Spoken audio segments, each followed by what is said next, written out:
하나님 앞에서 우리의 삶도 하루 정도 시험 쳐서 가는 거면 잘 준비해서 시험 치면 참 좋을 텐데 라는 생각이 문득 들었습니다. 그러나 우리의 삶은 하루 만에 시험 치는 것이 아니라 우리 삶의 전체적으로 우리가 무엇을 했는지에 대해서 하나님 앞에 평가를 받게 될 것입니다.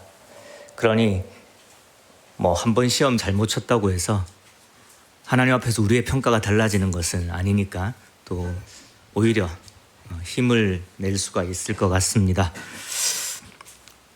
한편으로는 부담이 되죠. 그러니까 우리가 주님 앞에 서게 될 날이 분명히 있을 것이고 그때는 우리의 그 행실로 인해서 하나님 앞에서 심판을 받게 될 것입니다. 그런 부분들을 생각을 하면서 오늘은 마라나타라는 주제로 주님이 곧 오십니다라는 주제로 함께 마태복음 24장 말씀을 보시겠습니다.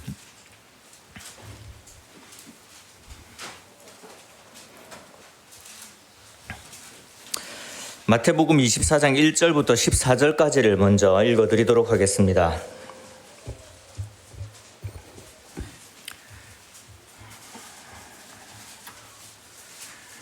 신약성경 41페이지입니다. 마태복음 24장. 예수께서 성전에서 나와서 가실 때에 제자들이 성전 건물들을 가리켜 보이려고 나아오니 대답하여 이르시되 너희가 이 모든 것을 보지 못하느냐? 내가 진실로 너희에게 이르노니 돌 하나도 돌 위에 남지 않고 다 무너뜨려지리라. 예수께서 감람산 위에 앉으셨을 때에 제자들이 조용히 와서 이르되 우리에게 이르소서 어느 때에 이런 일이 있겠사오며 또 주의 임하심과 세상 끝에는 무슨 징조가 있사오리이까? 예수께서 대답하여 이르시되 너희가 사람의 미혹을 받지 않도록 주의하라. 많은 사람이 내 이름으로 와서 이르되 나는 그리스도라 하여 많은 사람을 미혹하리라.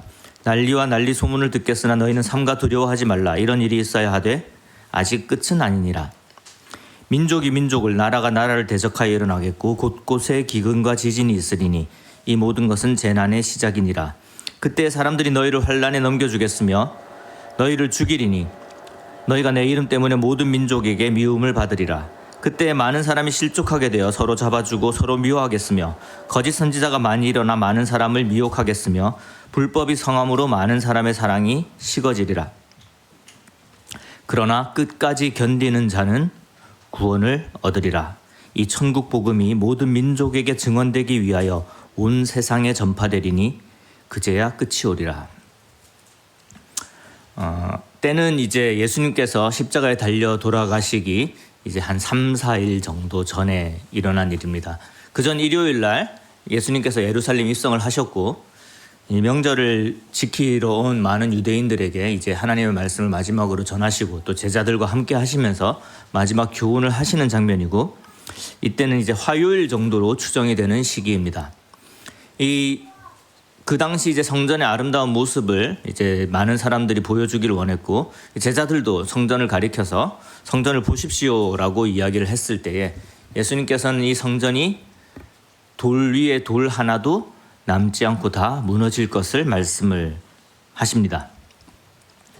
이제 제자들 사이에서 이제 뭔가 궁금해졌습니다. 성전이 무너진다고? 이 세상에 끝이 오나? 그게 언제 일어날까? 이제 궁금하죠. 그래서 조용히 예수님에게 예수님 저에게는 이 비밀을 좀 알려주십시오 라는 그런 그 느낌으로 예수님한테 묻습니다. 여기 이제 이 제자들이 한 질문 3절에 보시면은 세 가지를 묻고 있어요. 첫 번째는 어느 때에 이런 일이 있겠사오며 라고 하죠. 어느 때에 이런 일이 있겠습니까? 이런 일은 무엇을 말하는 것일까요? 바로 그 전에 예수님이 하셨던 말씀을 이야기하는 거죠. 성전이 언제 무너지겠습니까? 라고 물은 겁니다. 두 번째로 또 주의 임하심과 주님은 언제 다시 임하십니까? 그리고 세상 끝에는 무슨 징조가 있겠습니까? 이렇게 세 가지의 시기를 물어봅니다. 성전이 무너지는 시기, 세상의 끝, 그리고 주님이 오시는 시기를 물어봐요. 예수님께서 이 세 가지에 대해서 이 24장과 25장에 걸쳐서 대답을 하십니다. 먼저 이제 4절부터 쭉 이야기를 하시는데 이 세 가지 질문에 대한 예수님의 첫 번째 답이 굉장히 중요한 것 같습니다. 뭐라고 말씀하시죠? 너희가 사람의 미혹을 받지 않도록 주의하라. 최근에 그 뉴스에 가장 많이 등장하는 사건이 혹시 무엇인지 기억하십니까? 네, 이스라엘과 하마스의 전쟁입니다. 괜히 관심이 많이 가죠. 왜 관심이 많이 갈까요? 이스라엘의 움직임 하나하나가 뭔가 주님의 오심과 관련이 있다라고 생각하는 사람들이 많이 있기 때문에 그렇습니다.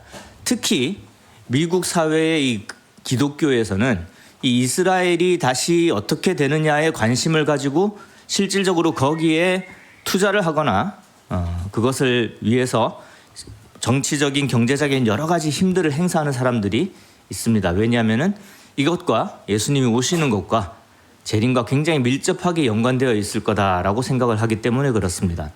그리고 실제로 우리나라나 여러 나라에서 이 이스라엘이 어떤 움직임을 보일 때마다 많은 사람들이 무엇을 외쳤냐면은 말세를 외쳤습니다. 이제 곧 주님이 오신다. 실제로 그런 것들을 계산을 해서 이야기하는 사람들도 많이 있었습니다. 이스라엘의 독립 때 그러했었고요. 중동 전쟁이 일어날 때마다 이스라엘과 이슬람 사이에 전쟁이 일어날 때마다 그런 이야기를 합니다. 그러면서 이제 지금 상황도 유심히 지켜보고 있는 거죠. 그래서 많은 해석들이 존재를 합니다. 우리 성도님들은 어떤 이야기를 들으셨습니까? 성전과 관련된 이야기들도 들으셨죠? 그리고 사실상 이 가나안 땅, 하나님께서 약속하신 그 땅에 이스라엘의 지배력이 높아지면 높아질수록 성경에 예언되어 있는 어떤 일들이 일어날 가능성이 당연히 높아지는 것입니다. 그런데 예수님께서는요, 그 계산을 하고 그때가 언제인지 알고 싶어하는 사람한테 가장 중요하게 이 대답을 하십니다. 뭐라고 말씀하시죠? 너희가 사람의 미혹을 받지 않도록 주의하라. 주님이 언제 오실지 궁금하시죠? 궁금하지 않으십니까? 내일 오실까요? 오늘 오실까요? 누군가가 이 성경에 있는 모든 예언들을 종합을 해서 그리고 지금 일어난 정세들을 이야기를 하면서 그래서 올해 안에 또는 이 세대가 지나기 전에 그러니까 30년 안에 40년 안에 주님이 오십니다라고 이야기를 했었을 때에 우리는 그것을 듣고 어떤 생각을 가집니까? 정말 주님이 오십니다. 그러니까 준비해야 되겠습니다. 그까지는 괜찮죠. 그런데 그 사람이 하는 말에 이제 그 다른 교훈들이 들어갔을 때에 거기에 미혹당하지 않을 자신이 있으십니까? 너무나 완벽하게 해석을 해요. 그리고 지금이 첫째인이 떼어지기 직전이다. 아니면 첫째인, 둘째인, 셋째인 이 사이에 있다. 이런 식의 이야기를 했었을 때 모든 것을 다 해석할 수가 있어요. 실제로 그런 해석들이 많이 나오고 있습니다. 이단들에게서요. 그러면 그걸 잘 해석하는 사람과 그들이 가르치는 사이에는 어떤 연관성이 있을까요? 예수님께서는 이렇게 말씀하시죠. 뭐라고요? 사람의 미혹을 받지 않도록 주의하라. 그러면 사람들이 이 세상의 종말, 성전의 함락, 전쟁, 기근을 두고 여러 가지 이야기를 할 거라는 거예요. 그리고 마치 자기가 예수님을 바로 뒤를 잇는 그리스도와 같은 존재다. 또는 예수님의 가르침을 받은 사람이다라고 이야기하는 사람들이 여기저기서 일어날 거예요. 그걸 예수님께서는 아시고 지금 경고를 하시는 거죠. 사람의 미혹을 받지 않도록 주의하라. 그럼 예수님께서는 이 종말에 대해서 궁금한 제자들에게 종말에 대한 사건을 이야기를 하시면서 분명하게 이야기하는 것은 무엇이냐면은 내 말 외에 내가 너희들한테 가르친 것 외에 다른 어떠한 것에도 흔들리지 말아라 라는 말씀을 가장 먼저 하시는 것입니다. 이 소문 저 소문에 휩쓸리지 마라 라는 것이죠. 우리 많은 성도님들이 이제 유튜브를 통해서 많은 정보들을 얻고 또 그것에 대해서 이제 성경 공부를 하기도 하고 그럴 거라고 생각을 합니다. 그러나 주님의 오심에 대해서 누군가가 해석을 하고 이야기를 하고 있다면은 이 예수님의 경고를 먼저 기억하시기를 원합니다. 사람의 미혹을 받지 않는 것이 중요합니다. 자, 예수님께서는 왜 이런 말씀을 하셨을까요? 이제 그 목적이 나옵니다. 쭉 설명을 하셔요. 여러 가지 난리가 나게 되는 것이 있고, 그런데 6절을 한번 보시겠습니다. 6절. 난리와 난리 소문을 듣겠으나 너희는 뭐라고요? 삼가 두려워하지 말라. 이런 일들은 꼭 있어야 되는 것이다. 하지만 끝은 아니다 라고 분명하게 말씀을 하시죠. 그리고 이제 민족이 민족을, 나라가 나라를 대적하게 일어나겠고 지진과 기근이 있을 거다. 기근과 지진이 있을 것이다. 이 모든 것은 재난의 시작이다라고 말씀을 하십니다. 그리고 제자들이 또 교회가 핍박을 받는 모습들을 쭉 이야기를 합니다. 그리고 사람들의 사랑이 식어질 것입니다. 그런데 13절입니다. 이게 예수님의 목적이에요. 그러니까 재난이 있고 예수님이 곧 오실 만한 여러 가지 징조들이 나오는데 그것을 봤을 때에 교회는 무엇을 해야 되느냐, 제자들은 어떻게 해야 되느냐라고 했었을 때 13절에 답이 나와 있죠. 그러나 끝까지 견디는 자는, 인내하는 자는, 여러 가지 환난과 핍박이 있더라도 인내해야죠. 왜 인내해야 합니까? 예수님께서 부탁하신 것들이 있거든요. 하나님에 대해서 가르치고 또 하나님의 명령을 순종하게 하고 그리고 천국 복음을 전해야 하는 그 임무가 제자들한테 주어질 것이기 때문에 아무리 어려움이 있더라도 이런 전쟁이 일어나든 기근이 있든 환란이 있든 그 소문이 다가와서 나에게 당장 닥칠 것 같다라고 할지라도 그 모든 것들을 이겨내라라고 말씀하시는 겁니다. 인내하라라고 말씀하시는 거예요. 왜냐하면 14절에 이 천국 복음이 모든 민족에게 증언되기 위하여 온 세상에 전파되리니 그제야 끝이 오리라. 예수님께서는 이 세상에 예수님의 복음이 끝까지 전파되기 위해서 제자들을 삼으셨어요.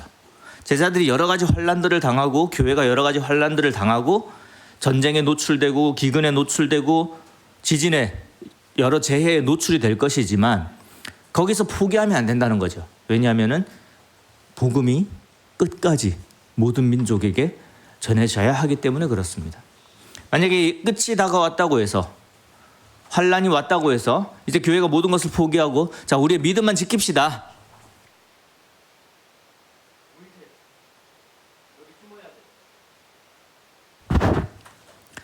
이제 곧 주님이 오셔요. 그런 교회의 태도를 보였다면은 그 예수님의 복음이 지금 이곳까지 전해질 수 있었겠습니까? 그러지 못했겠죠. 그러니까 종말을 계산하고자 하는 사람들의 머릿속에 여러 가지 계산들이 있을 수가 있어요. 근데 그 계산들이, 그 목적이 하나님의 목적과 부합하지 않을 수가 있습니다. 우리가 주님을 기다려야 되는 건 맞죠. 임박하신 주님을 기다려야 되는 건 당연합니다. 그건 성경의 가르침이고 또 주님께서 곧 오실 것이라고 했기 때문에 그래요. 근데 그 기다리는 목적이 무엇인지를 봐야 돼요. 예수님께서는 그 기다리는 목적에 대해서 말씀하시는 거예요. 그것을 피해서 내 자신의 그 안녕을 건사하기 위해서, 그러니까 내가 안전하게 되기 위해서 그 정보를 이용하라는 의미가 아니었습니다. 무엇이죠? 복음이 전해지도록 하는 게 예수님께서 이 말씀을 하시는 목적입니다. 15절에서 28절까지 굉장히 무서운 이야기를 합니다. 실제로 있을 이야기를 하시죠. 다니엘이 말한 것처럼 멸망에 가증한 것이 거룩한 곳에 선 것을 보거든 유대에 있는 자들은 도망쳐라 라고 말씀을 하십니다. 그러면서 이게 너무나 끔찍한 재난이기 때문에, 재앙이기 때문에 이게 우리가 피할 수 없을 때 오지 않기를 기도하라 라고 말씀을 하십니다. 19절에 보면 그날에는 아이 뵌 자들과 젖먹인 자들에게 화가 있으리로다 라고 말씀하셔요. 태어나지 못한 아이들과 갓 태어난 아이들도 죽음을 당할 것을 예수님께서 말씀하시는 거예요. 굉장히 슬픔으로 말씀을 하십니다. 사실 이 부분은 제자들의 첫 번째 질문에 대한 답입니다. 언제 성전이 무너지겠습니까? 예루살렘이 멸망할 때에 성전이 무너지게 되고 돌 위에 돌 하나도 남지 않고 다 회파될 것을 예수님께서 말씀을 하시는 거예요. 실제로 이 일이 언제 일어났냐면은 70년 기원 후, 그러니까 AD 70년에 이 일이 일어나게 됩니다. 아시는 분도 아시겠지만 요세푸스의 증언에 의하면은 이때 이제 타이투스, 나중에 이제 로마의 황제가 되죠. 타이투스 장군이 예루살렘을 완전히 함락을 하고 그 안에 있던 모든 유대인들을 죽입니다. 그 시기가 언제였냐면은 6월절 전이었어요. 무슨 말이냐면은 6월절을 섬기기 위해서 가장 많은 신실한 유대인들이 예루살렘에 모여 있을 때에 예루살렘을 포위합니다. 그리고 아무도 못 나가게 해요. 어떤 일이 일어났을까요? 성경에서 예언했던 일들이 일어나요. 이제 끔찍한 일들이 일어나죠. 그리고 이 예루살렘이 완전히 함락이 됩니다. 그리고 성전이 사라져요. 그 이후로. 그러니까 실제로 예수님께서 말씀하셨던 말이 문자적으로 이루어지죠. 이 제자들이 살아있을 때 그 세대가 끝나기 전에 이 성전이 회파되는 일이 발생을 합니다. 교회는 이것을 어떻게 받아들였을까요? 예수님께서 하신 말씀 그대로 실제로 그들 눈앞에 이게 이루어졌어요. 근데 이 전쟁이 예고가 있었어요, 사실은. 이 네로가 황제가 되면서 이제 네로 그 황제와 하나님을 섬기는 사람들은 이제 정치적으로 종교적으로 함께 할 수 없는 사람들이 된 거예요.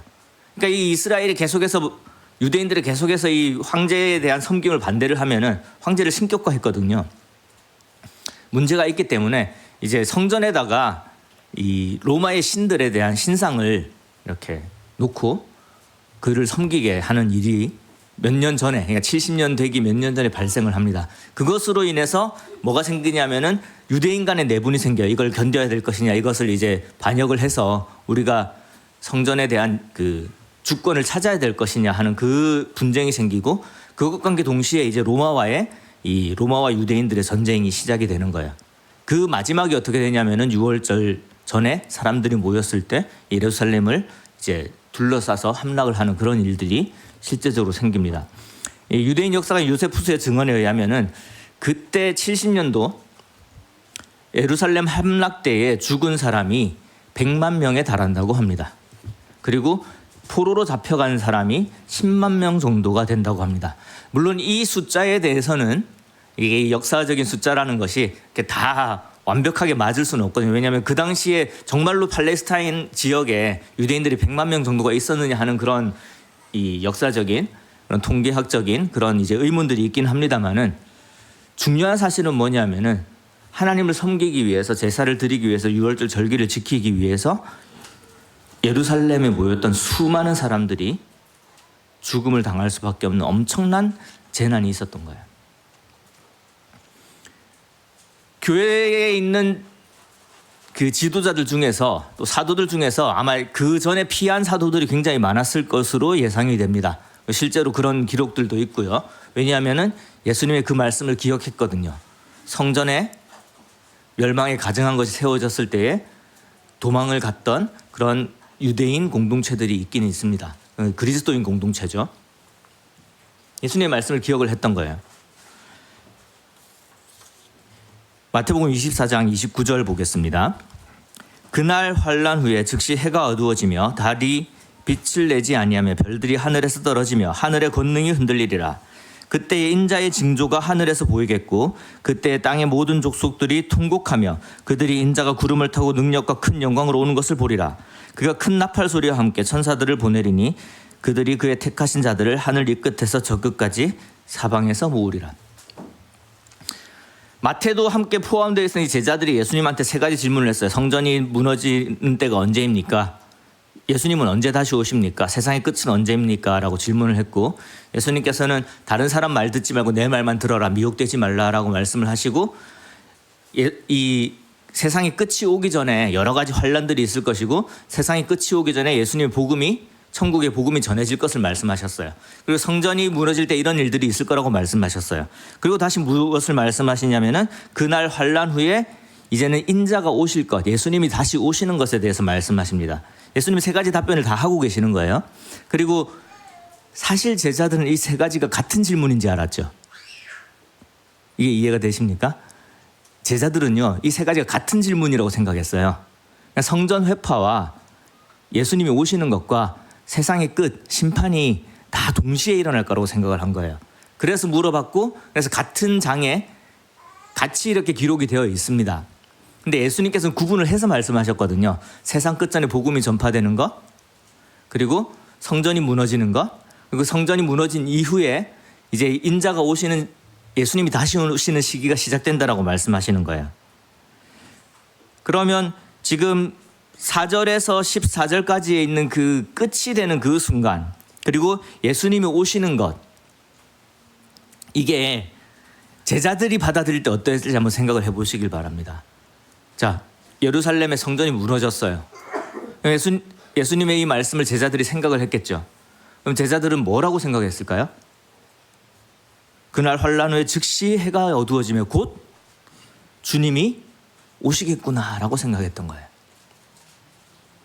왜냐하면 예수님께서 하셨던 예언들이 분명히 맞아 떨어지고 있었고, 그들이 주위를 둘러보니까 전쟁이 일어나고 있고 기아가 있고 지진이 일어나고 있기 때문에, 그리고 문자적으로 분명히 성취된 예언을 그들이 눈으로 보았기 때문에 이제 예수님이 곧 오실 거다라고 생각을 하고 있었을 겁니다. 예수님의 의도도 그거였어요. 무슨 말이냐면은 예수님이 언제 오실지는 정확하게 가르쳐 주지 않으셨지만 곧 오실 거라는 말씀을 하시는 거예요. 즉시 오실 거라는 말씀을 하시는 거예요. 교회에게. 그리고 교회에게 보게 하셨죠. 예수님이 언제 오시는지. 무슨 말이냐면은 AD 71년의 모든 교회들은 이제 곧 주님이 오신다라고 이야기하고 곧 오실 주님을 예비하는 그런 삶을 사는 교회였다라는 거예요. 모든 그리스도인들이. 그렇지 않겠습니까? 예수님께서 이렇게 말씀을 하셨으니까요. 그러니까 예수님의 목적은 그거예요. 모든 교회가 지금 이 순간이 바로 주님이 오실 때라는 것을 깨닫게 하기 위해서 말씀하신 거예요. 32절 보시겠습니다. 무화과 나무의 비유를 배우라. 그 가지가 연하여지고 잎사귀를 내면 여름이 가까운 줄을 아나니 이와 같이 너희도 이 모든 일을 보거든 인자가 가까이 곧 문 앞에 이른 줄 알라. 자, 어떤 일을 보면은 예수님이 오시는 걸 보게 될까요? 예루살렘 멸망하는 것 맞죠? 그 전에 또 뭐라고 말씀하셨습니까?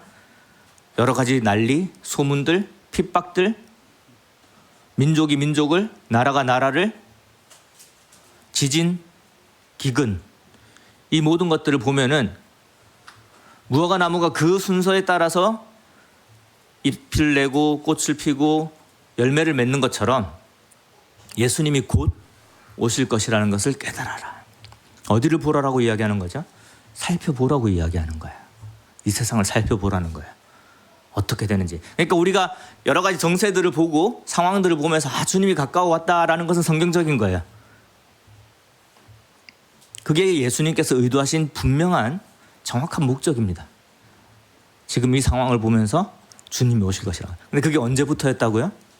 교회의 시작부터였다는 거예요. 교회 처음부터 예수님께서는 예수님이 곧 오신다라는 이 명령, 그래서 그 다음 이야기할 가장 중요한 명령을 계속해서 실천하도록 하기 위한 것입니다. 36절 보시겠습니다. 그러나 그 날과 그 때는 아무도 모르나니 하늘의 천사들도 아들도 모르고 오직 아버지만 아시느니라. 이거에 대해서 왜 사람들이 잘 생각을 안 하는지 모르겠어요. 예수님 분명히 말씀하시잖아요. 뭐라고 말씀하시죠? 천사도 모르고 아들도 모른다. 아들은 누구시죠? 예수님 스스로도 모른다라고 말씀하시는 거예요. 이게 분명한 답이에요. 그런데 모르니까 그냥 생각하지 말고 살아, 그게 아니라는 거예요. 정말 모르는데 이런 일들이 있으면은 내가 바로 문 앞에 있다라는 거예요. 당장 노크만 하면 끝나는 거예요. 임박해 있는 예수님의 오심을 교회가 분명히 인지하라는 말씀을 하십니다. 그러면서 이 노아 때처럼 사람들이 자기 삶을 살다가 어떤 사람은 밭에 있다가 어떤 사람은 맷돌을 갈다가 한 사람은 데려감을 당하고 한 사람은 버려둠을 당한다, 이렇게 이야기를 합니다. 이것도 이제 제자들이 어떤 식으로 느꼈는지 모르겠어요. 예를 들어서 포로로 잡혀가는 걸 생각한다면은 데려가는 사람이 환난을 당하는 거고, 이제 우리 지금 이 시대의 교회처럼 주님이 오셔서 우리가 휴거되는 그 장면을 생각을 한다면은 이제 버려진 사람이 이제 심판을 당하게 되는 그런 상황이죠. 근데 그게 중요한 게 아니죠. 뭐라는 거예요? 왜 맷돌을 갈고 있었을까요? 왜 밭에서 일을 하고 있었을까요? 모르기 때문에 그래요. 언제 오실지 모르니까 뭘 해야 되는 거죠? 하던 일을 해야 하기 때문에 그렇습니다. 그게 중요한 거예요. 하던 일을. 아무도 모르기 때문에. 그래서 예수님께서 요구하는 우리의 분명한 자세가 있습니다. 그것이 무엇이죠? 언제 올지 모르니까 깨어 있으라는 거예요. 교회가 깨어 있어야 된다는 겁니다. 깨어 있다는 건 무엇입니까? 오실 주님에 대해서 준비하고 있는 거예요. 아까 수능 이야기를 했지만 수능처럼 딱 날이 정해져가지고 그날 잘하면 될 것 같으면은 아무 문제가 없어요. 되게 준비하기 쉽잖아요. 언제 주님이 오실지 정확하게 알게 되면은 쉽잖아요. 그 전에 조금 뭐 잘못하더라도 딱 그 직전에 회개하고 예수님께 회개하고 죄 용서 받고 그러면 되잖아요. 교회도 좀 편하게 뭔가 계획을 할 수 있잖아요. 주님 내년에 오십니까? 한 10년 후에 오십니까? 일단 성전이 다 지어지려면 한 10년, 20년 걸릴 테니까 그 이후에 오시겠죠? 그러면 조금 다른 것 좀 하고 있겠습니다. 이게 가능해지는 거예요. 예수님께서는 그렇게 말씀하지 않으셨어요. 깨어서 언제 올지 모르니까 나도 몰라. 언제 올지 모르는데 그런데 이런 일들이 일어나면 나는 분명히 너네 바로 앞에 있다. 곧 올 거다. 그러니까 딱 준비하고 깨어 있어. 뭐처럼요? 혹시 졸릴지는 모르지만 당장이라도 주님이 오시면은 주님을 맞으러 나갈 그 등불에 기름을 채우고 있는 그 비유 속에 등장하는 처녀들처럼 준비하고 살피고 모든 오감을 동원해서 깨어 있으라는 거예요. 어떻게 어떤 일들이 벌어지고 있는지 이 세상에 도대체 무슨 일이 생기고 있는지에 대해서 유심히 살펴보고 그 상황에서 예수님께서 우리에게 맡겨주신 일에 대해서 충성을 다하라고 말씀을 하시는 것입니다. 뒷부분을 좀 보도록 하겠습니다.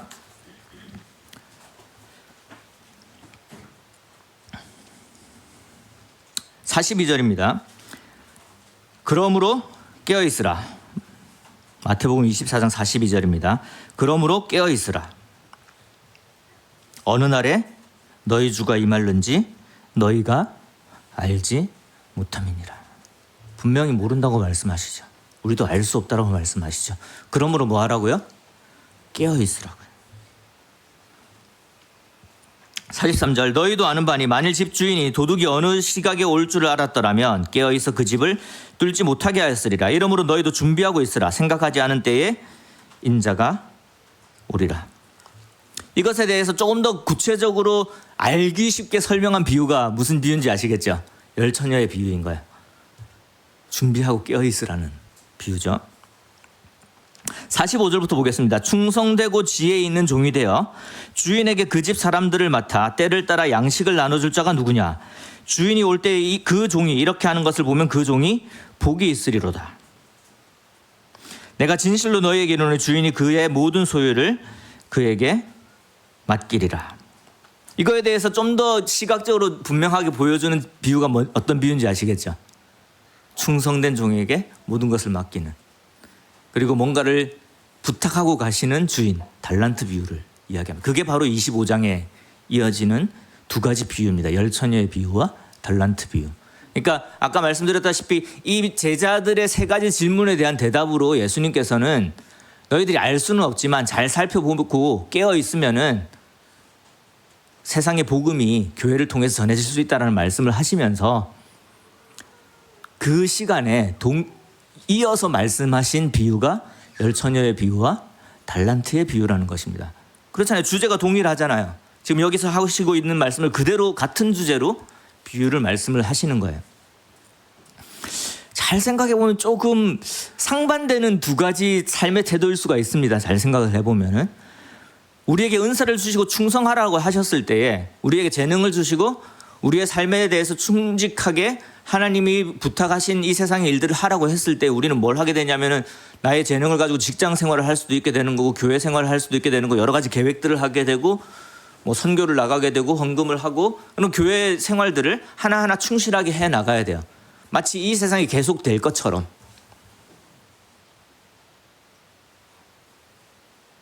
그런데 열처녀의 비유나 준비하고 깨어있으라는 이 말씀을 생각하면 어떻게 해야 되는 거예요? 이제 곧 주님이 오시는데 주님이 오시는 거에 집중을 해야 되는 거죠. 내일 주님이 오신다면? 근데 이거를 같이 이야기를 하는 거예요. 그러니까 계획을 세워서 우리가 해야 될 일들을 나의 재능을 통해서 충성되게 그 하나님의 소명에 따라서 내가 이 삶을 살아가야 되는데, 그 하루하루의 삶을 돌아봤을 때에 어떻게 돼야 되냐면은, 지금 당장 주님이 오시더라도 내가 주님 앞에 떳떳하게 설 수 있어야 된다는 이야기죠. 엄청난 요구를 하고 계시는 거예요. 이 세상이 쭉 지속될 것처럼, 내 생애 동안 지속될 것처럼 열심히 나의 일을 해야 되는데, 오늘 하루 바로 주님 앞에 서서 내 하루를 평가받을 수 있다는 그런 삶, 그런 깨어있는 삶을, 그런 충성된 삶을 예수님께서는 요구하시는 것입니다. 그게 어떻게 가능하냐고요? 바로 문 앞에 있는 예수님을 인지하는 것으로 가능해요. 그러니까 교회가 그랬다라는 거예요. 모든 시대의 교회들은 그 모든 시대 동안 항상 환난을 당하면서 그 환난을 이겨내면서, 그 환난을 보면서 이제 곧 주님이 오시는구나, 그것을 깨닫고 주님이 오시니까 내가 충성된 자로서 복음을 전해야 되는구나, 내가 충성된 자로서 예수님께서 맡기신 예수님의 그 복을, 하나님의 그 복을 나눠줘야 되는구나, 청지기가 되어서 제대로 이 땅을 하나님 앞에 갈 수 있도록 지켜야 되는구나, 이런 것들을 느끼면서 그것에 대한 분명한 인식을 가지고 깨어서 상황들을 이해하고 내가 해야 할 일을 하면서 충성을 다했다라는 것입니다. 그럼 이 시대는 어떻습니까? 우리 교회는 어떻습니까? 그때보다 더 멀리 있나요? 주님의 오심이? 더 가까이 있어요. 주님의 오심이 훨씬 더 가까이 있습니다. 정말 그렇지 않습니까? 매일 뉴스를 볼 때마다 무엇이 떠오르십니까? 예수님의 이 말씀이 떠오르지 않아요? 민족이 민족을. 시리아 내전으로 인해서 얼마나 많은 사람들이 죽고 있는지 아십니까? 나라가 나라를. 작년부터 우크라이나와 러시아를 통해서 수십만 명이 죽고 있습니다. 종교가 다름으로, 민족이 다름으로 분쟁들이 일어나고,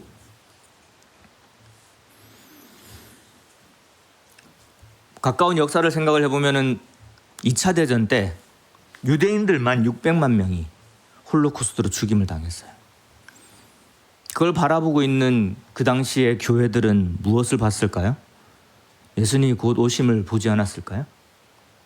그러면서 거기에서 고통받는 사람들이 보이지 않았을까요? 그들을 어떻게 해야 될까? 그들에게 빨리 복음을 전해야 되겠다. 사실 지진이나 화산 폭발이나 홍수 같은 것들 우리가 어떻게 할 수 없는 부분들이 있어요. 어떻게 할 수 있는 부분도 있지만 우리가 어쩔 수 없는 부분들이 있어요. 근데 전쟁은 한번 생각해 보세요. 내전이나 전쟁은 정말 교회가 할 수 있는 일이 없었을까? 우리가 정말 잘 살펴보고 있었을까? 좀 생각해야 될 부분이 있죠. 저는 이런 자세가 잘못됐다고 생각해. 뭐냐면은 전쟁이 일어났으니까 주님이 오실 거다. 그게 아니라, 전쟁이 일어나면은 왜 전쟁이 일어나야 되지? 왜 예수님의 복음이 전해져야 되는데, 전쟁이 일어나는 이게 징조는 되지만 이게 끝은 아니라고 말씀하셨거든요. 아직 끝은 아니에요. 복음이 전해지는 게 끝이에요. 예수님께서 하신 말씀이에요. 그럼 우리는 뭘 봐야 되냐면은, 왜 아직까지 이런 일이 일어나고 있을까?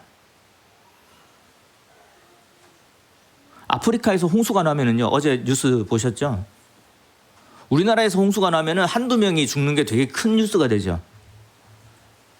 근데 아프리카에서 홍수가 나면은요, 저번에 북부 쪽에서 났을 때 수천 명이 죽었고, 이번에는 그나마 좀 나은 게 150명 정도가 죽었다고 합니다. 홍수로 인해서. 중국에 지진이 일어났을 때 30만 명이. 인도 쪽에 쓰나미 기억나시나요? 2005년도쯤에. 그게 2005년, 2006년 정도로 기억이 납니다. 왜냐하면 그 다음 해쯤에 쓰나미로 인한 피해 지역을 본 적이 있거든요. 30만 명이 죽었어요. 어쩔 수 없는 거다 생각할 수 있죠. 과연 그게 어쩔 수 없었을까? 첫 번째 질문이고, 두 번째 질문은, 그럼 그것으로 인해서 얼마나 많은 사람들이 고통을 받고 있을까? 그들에게는 그게 대환란보다 덜한 환란일까요? 우리가 요한계시록에 보는 그 대환란보다 좀 더 덜한 환란이니까 견딜 만한 환란일까요? 그 장면을 지나고 있는 사람들에게 작은 거 한번 이야기해 볼까요? 삼풍백화점 기억하시는 분 계실 거예요. 저는 기억이 나거든요. 모르는 우리 젊은 친구들도 많을 텐데 거기서 500명이 죽었습니다. 백화점 가서 500명이 죽었어요. 그 500명의 가족들은 그때 느꼈던 그 환란이 대환란보다 덜한 환란으로 느껴질까요?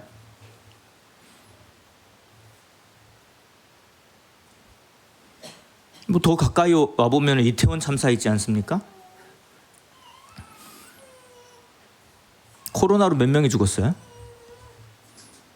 코로나로 몇 명이 죽었는지 혹시 아십니까? 그 통계를 한번 제가 찾아보긴 했었는데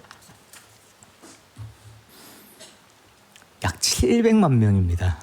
엄청난 숫자죠. 여러 가지 이제 뭐 합병증도 있었겠지만 올해까지 지금까지 통계로 나온 게 전 세계적으로 700만 명이 죽었어요. 숫자가 가늠이 되십니까? 700만 명이요. 교회는 언제를 살고 있는지 아십니까? 환란의 시기를 살고 있어요. 예수님이 말씀하신 것들이 다 이루어지고 있는 시기를 살고 있는 거예요. 임박한 예수님을 기다리면서 살고 있습니다. 이제 곧 오셔도 이상하지 않은 예수님의 시대. 그런데 아직 끝이 나지 않는 이유가 무엇입니까? 우리가 더 깨어 있어야 되는 거예요. 더 충성되어야 되는 거예요. 내일 오셔도 이상하지 않은 주님이 아직까지 우리에게 복음을 전할 기회를 주고 계시고 더 충성될 기회를 주고 계시는 것입니다. 교회는 항상 곧 오실 주님을 기다렸고 그들의 기도문에 마라나타 주여 오시옵소서, 바울의 기도에도 또 요한계시록에 나오는 요한의 기도에도 마라나타 주여 오시옵소서, 주 예수여 오시옵소서, 우리의 기도에도 주여 오시옵소서. 곧 주님이 오십니다. 같은 말이에요. 곧 주님이 오십니다. 우리가 충성되고 있습니까? 예수님께서 맡겨주신 일들을 정말로 깨어있는 마음으로 충성하고 있습니까? 우리 묵동교회는 충성하고 있습니까? 환란은 언제 일어나고 있죠? 지금 일어나고 있어요. 주님은 언제 오십니까? 곧 오십니다. 그러면 주님이 나에게 주신 달란트를 사용하고 계십니까? 달란트 정산 받을 수 있으세요? 주님께서 나에게 주신 임무를 완수하고 계십니까? 어디에 어떤 환란이 일어나고 누가 고통받고 있고 누가 힘들어하고 있고 누구에게 복음이 필요한지, 복음이 그들에게 있었다면 이루어지지 않았을 일들이 왜 이루어지고 있는지 안타까워하면서 세상을 지켜봐야 되는 거예요. 그게 깨어있는 거예요. 어쩔 수 없이 일어나는 거야. 주님이 오실 때가 다 됐으니까 전쟁이 있을 수밖에 없고 기아 있을 수밖에 없고 지진 있을 수밖에 없고 홍수 있을 수밖에 없고 그걸로 인해 고통 많은 사람들이 있을 수밖에 없어가 교회의 태도가 아니라 깨어서 이런 일들이 어디에서 벌어지고 그것으로 인해서 누가 고통을 받고 어떻게 했으면 그것을 막을 수 있는지를 그걸 유심히 면밀하게 살펴봐서 그것이 일어나지 않도록, 그래서 그 사람들도 복음을 듣고 그들에게도 복음이 전해질 수 있도록 해야 되는 것이 교회의 임무고 그리스도인들의 임무인 거예요. 예수님 그것을 위해서 말씀하신 거예요. 제가 아까 600만, 700만 이런 이야기 했는데요. 1년에 기아로 죽는 사람이, 예수님 기금 말씀하셨거든요. 기아로 죽는 사람이 몇 명인지 아십니까? 900만 명이에요. 1년에. 많이 줄어서요. 많이 줄어서 900만 명입니다. 올해 11월까지의 통계가, 지금까지의 통계가 800만이 넘었습니다. 기아로 인해서 죽는 사람. 그 중에 300만이 5세 미만의 어린입니다.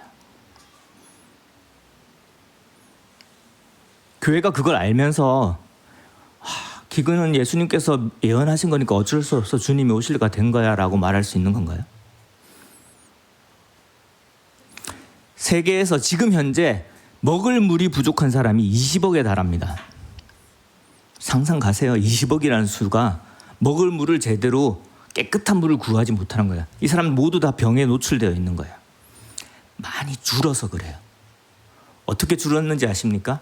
어떻게 기근이 5세 미만의 사망률이 1000명 중에 100명에서 1000명 중에 50명으로 10년 사이에 줄었어요. 그 숫자가 300만이에요. 1년에 죽는 숫자가.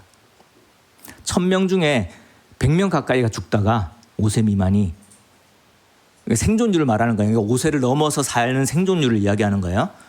그러니까 1000명 중에 900명이 살아서 5세를 넘겼는데 이제는 950명이 넘긴다는 거예요. 많이 줄었죠.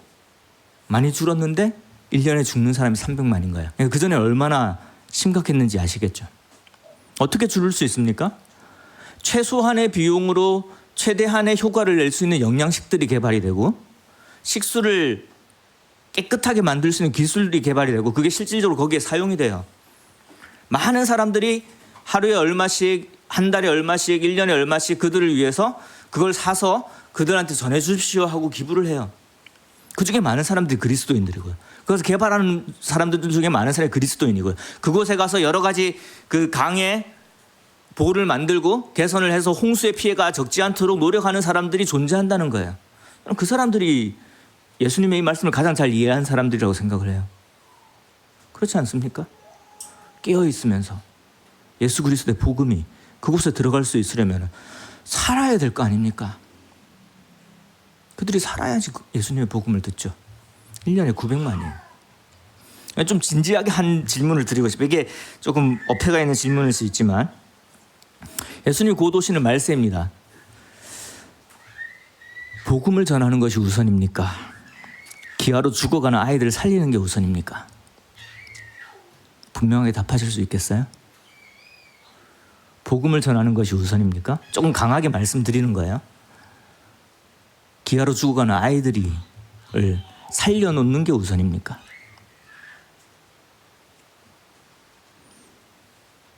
우문이죠. 살려서 복음을 전해야 되는 거예요. 근데 예수님의 명령이 어디를 향해 있는지 함께 보기를 원해요. 마태복음 25장 34절입니다.